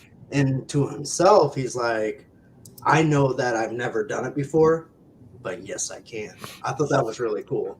Like He explains that. So basically, what he did to get the animation job for that scene is he lied to me, which he came forward to me afterwards. But I was like, "Hey, have you ever done animation?" He's like, "Yeah, of course." And I was like, "Can you do this?" He's like, "Sure." Never done it before, and then figured it out. Yeah, that's my mindset. I loved it. That was very inspirational. It's cool to see somebody else kind of. You know, there's somebody else who I talked to, Nas Red. He's another film director, and he needed some animation done for one of his movies, and they hired this guy to do it. And for a year, this guy just kept on fucking him over, and it was just frustrating. And he says, "You know what? I'm gonna learn how to do this on my own." So that's what he did. He went told the other guy, kick rocks, and then he went ahead and then he did his own stop motion animation on his movie, and it turned out really well. Turned out really good, really well. Nice guy too, super nice. I got hit with a commercial and I just came back. What's a time? Where are you guys at time wise? I'll pause it, but I'm at 102.3. I'm at 102. Now I have to admit, I was a little surprised here with the ending. Because up to this time, you're there. Are you there? I'm at 101.45. All right, everyone go to 101.45 real quick, and then we'll unpause. All 3, right. 2, 1. See, that's why I'm the director. I just tell you guys what to do. Yeah, that's nice. Uh-huh. I will say this. Dylan, unfortunately, couldn't be in this next feature, but I do have some stuff in the works that's definitely going to incorporate Dylan again, because I miss having him on set for sure. Oh, you're so nice. You're so full of like niceness sometimes, and then you just flip it off. Or niceness. Mm-hmm. Dylan, you're such a fun person to work with. Let me know when you guys start. I think we already started, right? Oh, okay. I was a little surprised at this. I don't know why, but I know even though Eddie had already kicked the bucket, for some reason I was a little bit surprised to see you got rid of these guys. I thought you were just gonna, have them to get scared straight or something like that. I just didn't expect these two to actually buy the farm. Did you originally always have them, going to die, or did you switch it up, or were these guys originally supposed to survive, but become get back to the fold of Raymond, or did you always have them always plan to die? Well, I mean, this is so I think I mentioned in the initial podcast about this film, this started out as a proof of concept film, and then it was developed into a feature-length film after everyone loved the script. But initially, it was supposed to be like a 45-minute short film. Like, it was never supposed to be a feature. So this is the original ending I came up with when I wrote the feature-length film script. But, like, to be honest with you, I never planned on writing the feature-length film script. So, like, if I had to do it over again, I probably would have tried to have some type of like showdown between Sully and Monty, and like actually make him work for the outcome instead of like Raymond just sweeping in and taking out everybody. But with that being said, as an independent filmmaker and me shooting this film for $5,000, like the advice I always give to new filmmakers is like, write what you know you can accomplish. Like, if you're in film school and you're like 18 years old and you're writing a screenplay for a Marvel movie, like odds are like that's never gonna fucking happen. So like I always tell young film people that are wanting to make films, whether it be short films or independent films, it's like have 2 to 3 actors, pick one location and make a movie. Like shoot what you know you can accomplish. Like don't make it too complicated on yourself. So I think the reason why I kind of came up with this ending is it was like once it was in my head, it was like, okay, I know that I can make this happen. I know that I can shoot this. I know that it makes sense with the story. And as much as I would love to have some massive like firefighter fist fight between like Sully and Monty, I just know it's not going to happen. And so I had to take what I knew I could achieve and then make it work in the story I was trying to tell. I had a film professor in college who used to beat into our brains over and over again, difficulty level of 5, execution of 10. Like make something that you know you can make and make it as best as you can. But if you try to do difficulty level 10, don't be surprised if it backfires on you. You overstepped your boundaries, you know. Don't be surprised if you produce a 5 with a 10 level project. Yeah. Because that's the thing I get all the time, and this isn't me trying to like metaphorically suck my own dick or something, but like everyone always tells me. Go ahead, we could use the viewer. Oh, sorry. Everyone always tells me all the time. They're always like, "Dude, this doesn't look like a $5,000 movie." And I'm like, "I don't."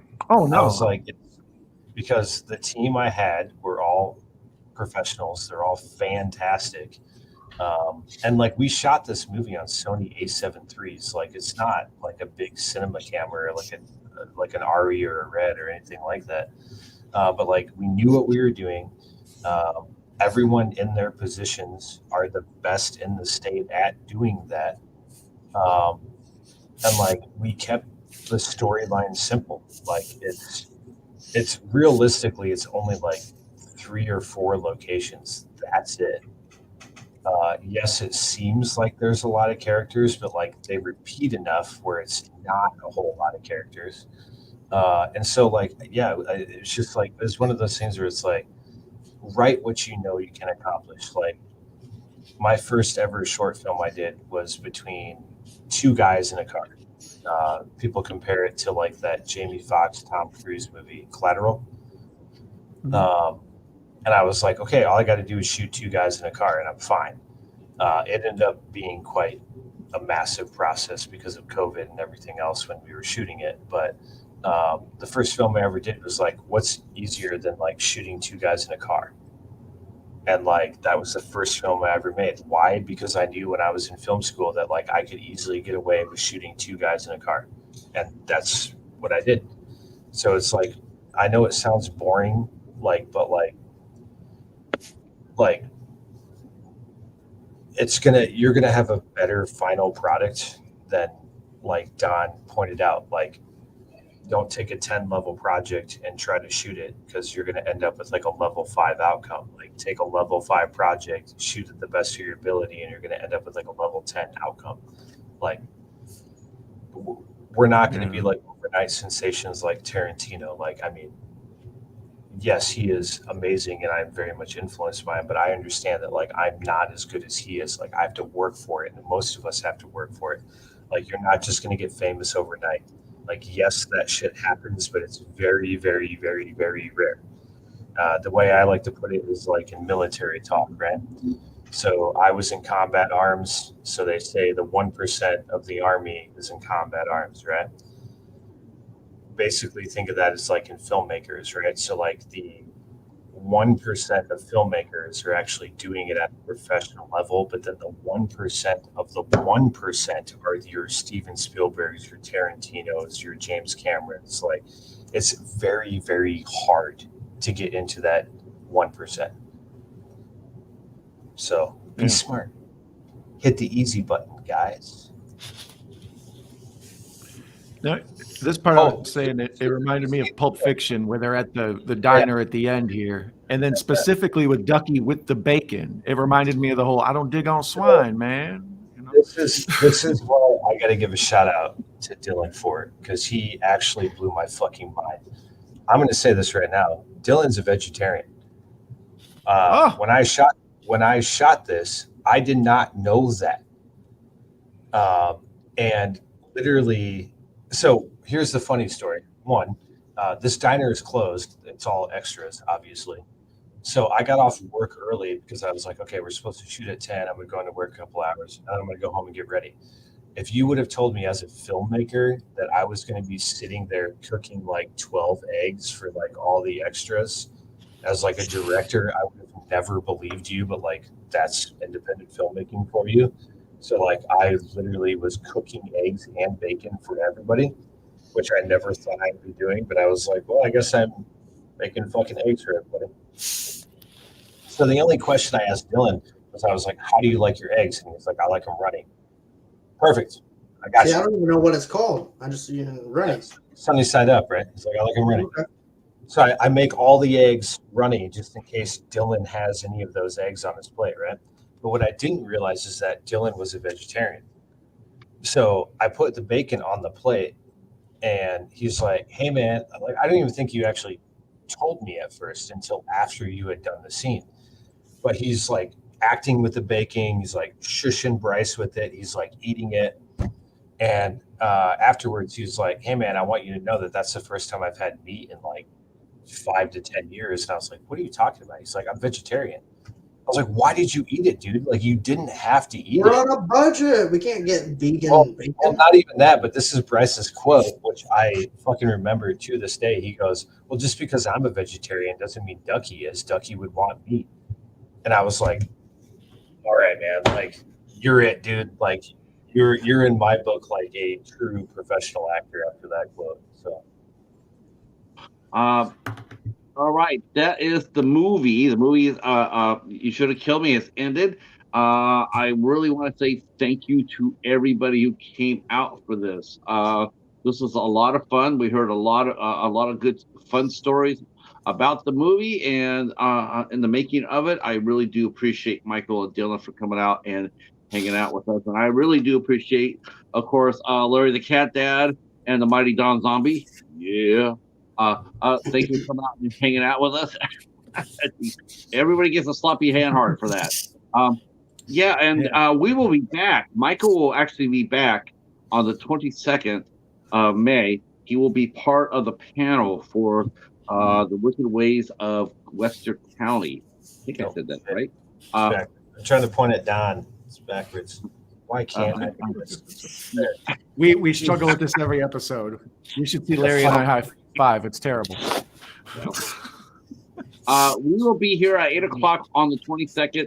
It will be Michael and Tyler Ritchie, his producing partner, along with some other cast members. We don't know exactly who's going to make it out here for this, but we do know that they will make it out here for this. And on the 22nd of May, will be at 8 o'clock. We will be back here on Tuesday, starting at 2 p.m. Eastern time, as we will be interviewing English actress Danny Shepard at 2 o'clock, and then we'll come back at our regular time at 8 o'clock and welcome in Portland's own Camp Crush, and that will be at 8 o'clock. But thank you for everybody for showing up and supporting this. We will be back next month in June with another watch party. Don't know who it will be yet, but we'll figure it out. Gentlemen, thank you so much for coming in. And if you guys all want to stay there for 1 second while I say goodnight to the chat. And thank you for your support. I really do appreciate it. And we will see you guys hopefully on Tuesday at 2 p.m. Stay safe and take care. Peace. Green grass and high tides forever. I feel like we're the Brady Bunch. I've already seen the beginning. Have you guys ever heard of the Brady Bunch when they're all in a little box?